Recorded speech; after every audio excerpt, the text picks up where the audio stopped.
আসসালামু আলাইকুম দর্শক। তো চট্টগ্রাম সন্দ্বীপের গ্রাম ডাক্তার আপনারা অনেকে যারা গ্রামে থাকেন বুঝবেন। তো ওনার নাম হচ্ছে বসার ডাক্তার। উনি খুবই আলোচিত এবং জনপ্রিয় একজন ব্যক্তি। স্ট্রোক করে মারা গেছেন। ইন্না লিল্লাহি ওয়া ইন্না ইলাইহি রাজিউন। আল্লাহ তাআলা ওনাকে জান্নাত নসিব করুক। সবাই দোয়া করবেন। ওনার এমন একটা গুণের কথা আপনাদেরকে আমি শেয়ার করব।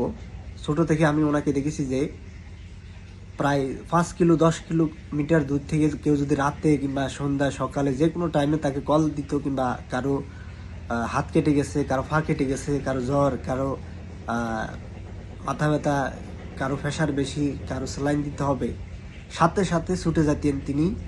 তার একটা সাইকেল ছিল, তো বাইকে সাইকেল, পরবর্তীতে মোটর সাইকেলও নিয়েছেন। তো দীর্ঘ 5 থেকে 6 বছর আগে ওনাকে দেখেছি, আর আমার সাথে দেখা হয়নি প্রবাসে আসার পরে। তো মানুষের সততা এবং ভালো কাজগুলো অবশ্যই পৃথিবীর বুকে দৃশ্যমান থাকে, মানুষ সেটা অনুসরণ করে, তার জন্য দোয়া করে মন থেকে।